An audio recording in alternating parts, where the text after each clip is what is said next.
Hi guys, it's been a little while since I've posted a video. Got some notes this time.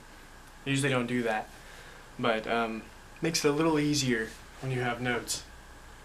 And first, right off the bat, this video is not going to be for the faint of heart. It's not going to be something super soft and lovey-dovey. It could potentially offend some people because it's outside the normal thinking of society. It's not the normal stuff where you are used to. It's just not completely normal. And I'm not like trying to change anybody's thought process. I'm not trying to hinder what you're doing. I'm not trying to change anything. I want you to think. Like, I want you to open your mind a little bit and do what fits you. Like, I want it to be you know. So one thing I did not too long ago was I posted a video on Facebook. Actually, no, I posted like a post on Facebook, and it said something along the lines of what do you spend the most amount of time during your day doing other than sleeping? And 90% of the time, the answer is working. If you've got a family, if you've got something that you've got to pay for, 90% of the time it's working. Like, you're doing that for 8 to 10 hours out of your day. And then I asked those same people what they found was most important in their life, and if it lined up with what they did the most throughout the day.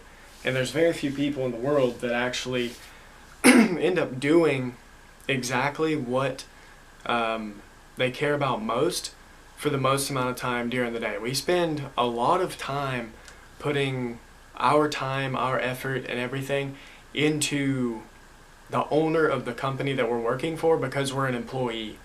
And that's just something that's been getting under my skin lately, because I see a lot of people struggle. There was a stat not too long ago that about 95% of people were like less than middle class, like like making less than $40,000 a year, and that's not living very wealthily. Like, you're surviving, but it's only 5% of the world that's making more than that, that's actually like accomplishing stuff and doing stuff. And I'm not saying money makes you an amazing person. There are people who have money and it messes them up. Money is not evil. It brings out who you truly are. It brings out the inner you.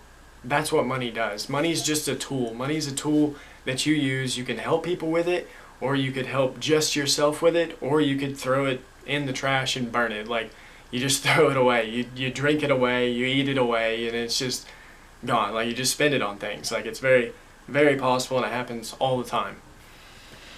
But people spend a lot of time building other people's dreams, and it drives me nuts. I ask this question all the time.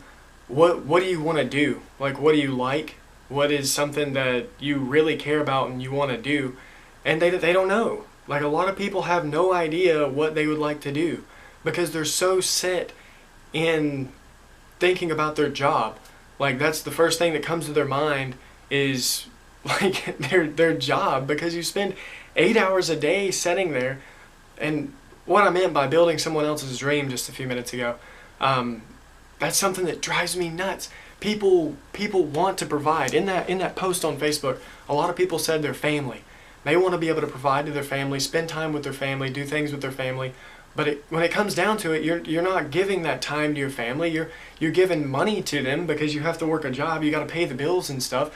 But I know I've seen kids tons and tons of times again that they have wealthy families, but it's not all the money. The parents could give that child all the money in the world, but it's not the money that the children want. It's the parents.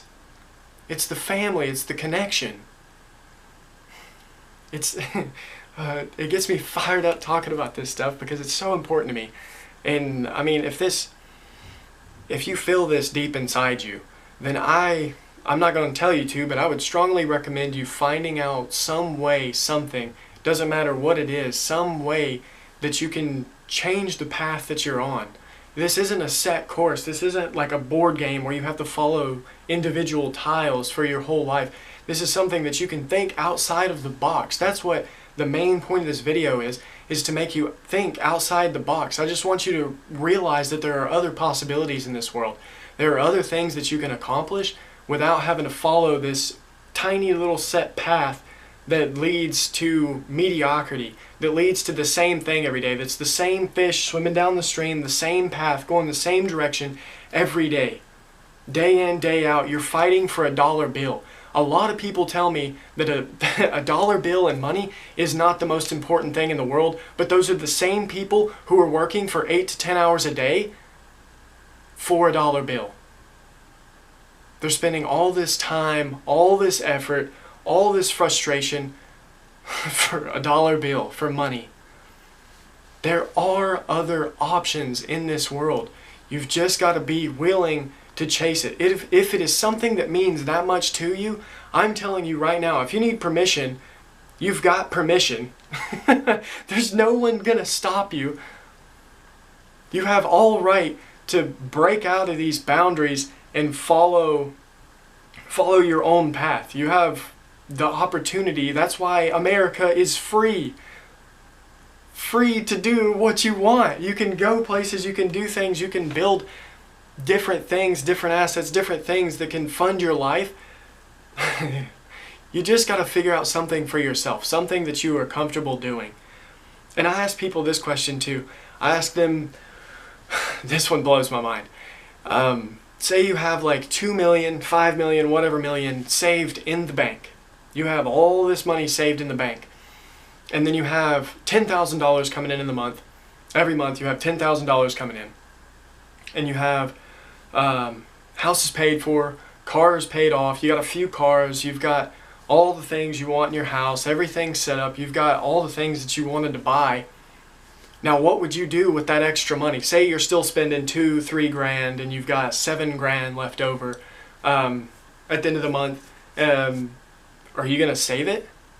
No, you've got 2, 3, 4, 5 million in the bank. Why would you continue saving it? A lot of people say save it, and it drives me nuts now. You've got that extra money. What would you do with it? Pause here for a second and let you ponder it. What would you do with that extra, say, $7,000 a month? Because a lot of people are going to say, oh, I'd probably spend it on this. Oh, I would probably do it for this. I would put it in this area or whatever. But do you know what you could do to help somebody with $7,000? You know how much that can impact someone else's life? I'm not saying like trying to call anybody out or do anything to upset you. It's just nobody ever thinks about this stuff. That money is a tool. It is a tool. So I've heard this from a lot of wealthy people. I've been reading a lot of books, listening to a lot of multimillionaires, shaking hands with tons of people, learning all these different success principles. And I may do some sort of video on those success principles too, but I heard from a few people, if you're only making enough money to provide for yourself, then you are a selfish person. That may offend some people, but I don't care at this point. If you're making only enough money for yourself and you have the potential to be creating an income that can sustain multiple bodies, multiple people, can donate to these charities, to these churches, to these places, to these people to be able to help them make their lives better, then it's selfish. If you have the potential to do this, then why would you not do it? Just dream a little bit, guys. There's so much that can be done. Now, I hope the people who watch this don't hate me. I love you guys, but just dream a little bit. Stay awesome.